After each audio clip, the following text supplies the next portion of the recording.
13 तारखेला दुपारी 1 वाजता गुरुवारी जत हा असा क्षेत्रफळानं राज्यातला सर्वात मोठा तालुका आहे। लोकसंख्येची घनता जरी कमी असली तर क्षेत्रफळ हे मोठ्या प्रमाणात आहे आणि सुदैवानं देवाभाऊंच्या नेतृत्वामध्ये जवळपास 60 गावामध्ये मैशाळ योजनेचं पाणी आलेलं आहे आणि राहिलेल्या 65 गावामध्ये 1 वर्षभरामध्ये मागं पुढे एखादा दुसरा तिसरा महिना होऊ शकतो, परंतु वर्ष सव्वा वर्षामध्ये 65 गावामध्ये पाणी येणार आहे।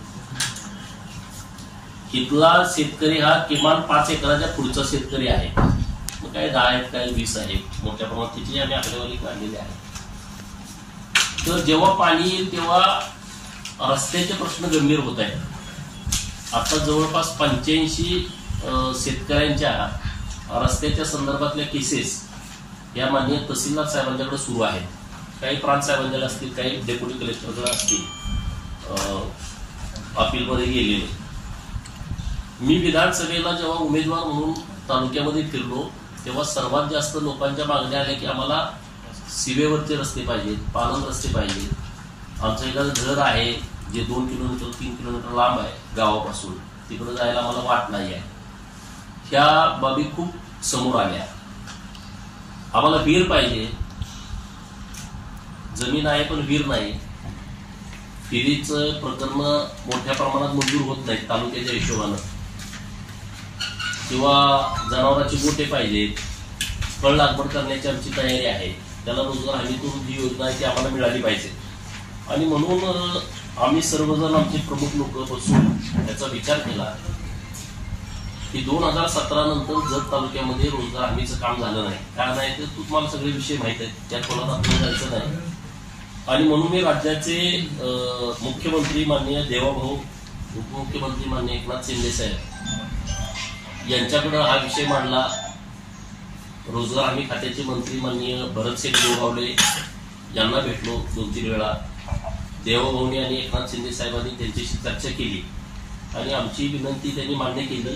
आमची विनंती अशी होती की जत तालुक्यामध्ये रोजगार हमीचं काम करण्यासाठी मोठी संधी आहे आणि राज्य सरकारनं हा पायलट प्रोजेक्ट राज्याचा म्हणून तो स्वीकारावा अशी आम्ही मागणी केल्यानंतर ही राज्य सरकारनं मागणी मान्य केलेली आहे की महाराष्ट्रातला पहिला तालुका हा रोजगार हमीच्या संदर्भातला पायलट प्रोजेक्ट म्हणून सरकारनं मान्यता दिलेली आहे आणि त्याचा अधिकृत कार्यक्रम हा 13 तारखेला गुरुवारी दुपारी 1 वाजता तहसील कार्यालय जतच्या प्रांगणामध्ये होतोय। तर जत तालुक्यातील सर्व सरपंच, माजी सरपंच, सर्व उपसरपंच, माजी उपसरपंच, ग्रामपंचायतीचे सदस्य आणि आमचे जिल्हा परिषदचे सगळे पदाधिकारी आता जरी पदावर नसतील तरी जे पदाधिकारी आहेत आजी माजी त्या सर्वांनी या सगळ्या कार्यक्रमासाठी मोठ्या प्रमाणात उपस्थित राहावं अशी विनंती आपल्या माध्यमातून मी जत तालुक्यातील सर्व जनतेला करतोय। या कार्यक्रमासाठी स्वतः रोजगार हमी खात्याचे मंत्री भरतसिंग गोगावले येणार आहेत। नंदकुमार जे महासंचालक मिशन मनरेगा आहेत ते स्वतः या कार्यक्रमासाठी उपस्थित राहणार आहेत। राजेंद्र शहाडे राज्य गुरु नियंत्रक रोजगार हमी योजना आणि निलेश घुगे राज्य प्रशिक्षण समन्वयक समता बांधणी कक्ष रोजगार हमी योजना महाराष्ट्र राज्य हे मुख्य जे अधिकारी आहेत ते अधिकारी माननीय मंत्री महोदयांच्या सोबत येणार आहेत आणि त्याबरोबर माजी मंत्री कृषीचे सदाभाऊ खोत, पाशा पटेल जे बांबू मॅन म्हणून आता जे पुढे येत आहेत आणि बांबूच्या बाबतीमध्ये सुद्धा आता केंद्र सरकार 10,000 कोटी रुपये हे महाराष्ट्र सरकारला देणार आहे। तर आमची मागणी अशी आहे की त्यातले 500 कोटी रुपये जत तालुक्याला मिळावे आणि म्हणून पाशा पटेल साहेब जे माजी आमदार आहेत आणि आता कृषी आयोगाचे राज्याचे अध्यक्ष आहेत त्यांना या कार्यक्रमाला निमंत्रित केलेलं आहे।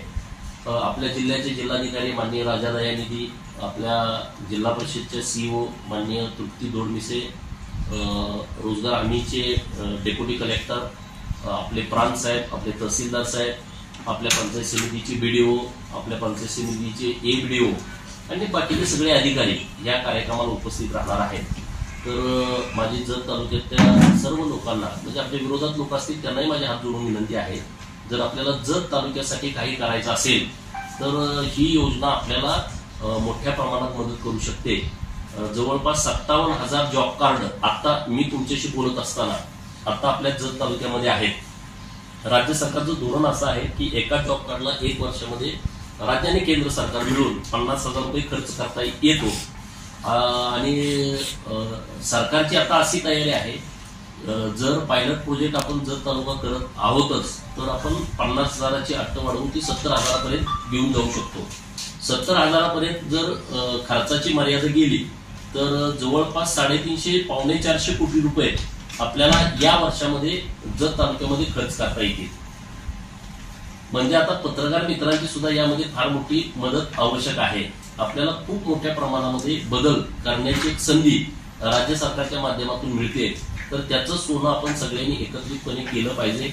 गावामध्ये गट तर वाद विवाद न राहता, या कामावरती तक्रारी न राहता आपल्याला जर समन्वयानं सत्ताधारी पक्ष, विरोधी पक्ष, पत्रकार मित्र, अन्य काही माहिती अधिकारवाले आपले मित्र आहेत त्यांनाही सगळ्यांना बरोबर घेऊन विनंती करून आपण जर ही योजना प्रभावीपणे राबवली तर राज्य सरकारची तयारी आहे की 4 वर्षाच्या आतमध्ये टप्प्याटप्प्यानं पूर्ण जत तालुका हा विकसित करणं, प्रत्येक व्यक्तीला लखपती करणं. नुसते रोडच करणे असा विषय नाही, नुसते पाणंद रस्तेच नाही, नुसते शिवेचे रस्ते नाही, नुसती विहीर दिली गोटा दिला असं नाही. प्रत्येक माणूस लखपती झाला पाहिजे. ते होऊ शकतं. या योजनेच्या माध्यमातून जत तालुक्यातला प्रत्येक माणूस लखपती होऊ शकतो, स्थलांतरित थांबू शकतं. जे ऊसतोड मजूर आहेत 35,000, जे ऊस तोडीला बाहेर जात आहेत 8-8 महिने, ते गावाकडे या योजनेच्या माध्यमातून थांबू शकतात. नंतर काही मुलं आपली MIDC मध्ये 10,000, 12,000, 15,000 काम करतायत. पुण्याला, पिंपरी चिंचवडला, भोसरीला, मुंबईला किंवा इथं सांगलीच्या MIDC असतील, इकडं कर्नाटक टच असल्यामुळं काही बेळगावला असतील, काही हुबळीला असतील, काही धारवाडला असतील किंवा तिकडं बेंगलोरला असतील. तर ही मुलं पण आपल्या गावात थांबू शकतात, इतकी क्षमता आहे. असे काही प्रयोग राज्यामध्ये झालेले आहेत. आणि त्यामुळं जत तालुक्यामध्ये एक आता परिवर्तन होतंय. जे सामाजिक परिवर्तन असेल, जे आर्थिक परिवर्तन असेल आणि विकासात्मक परिवर्तन असेल, तर या सगळ्या बाबीमध्ये आपण सर्वांनी सहकार्य करावं. आणि जत तालुक्यातील मायबाप जनतेने 13 तारखेला 1 वाजता गुरुवारी तहसील कार्यालयाच्या प्रांगणात जो भव्य दिव्य कार्यक्रम होतोय त्या कार्यक्रमाला मोठ्या प्रमाणात उपस्थित राहावं अशी विनंती आपल्या माध्यमातून जत तालुक्यातील मायबाप जनतेला आहे. जनकट्टा YouTube चॅनलला सबस्क्राईब करायला विसरू नका. धन्यवाद.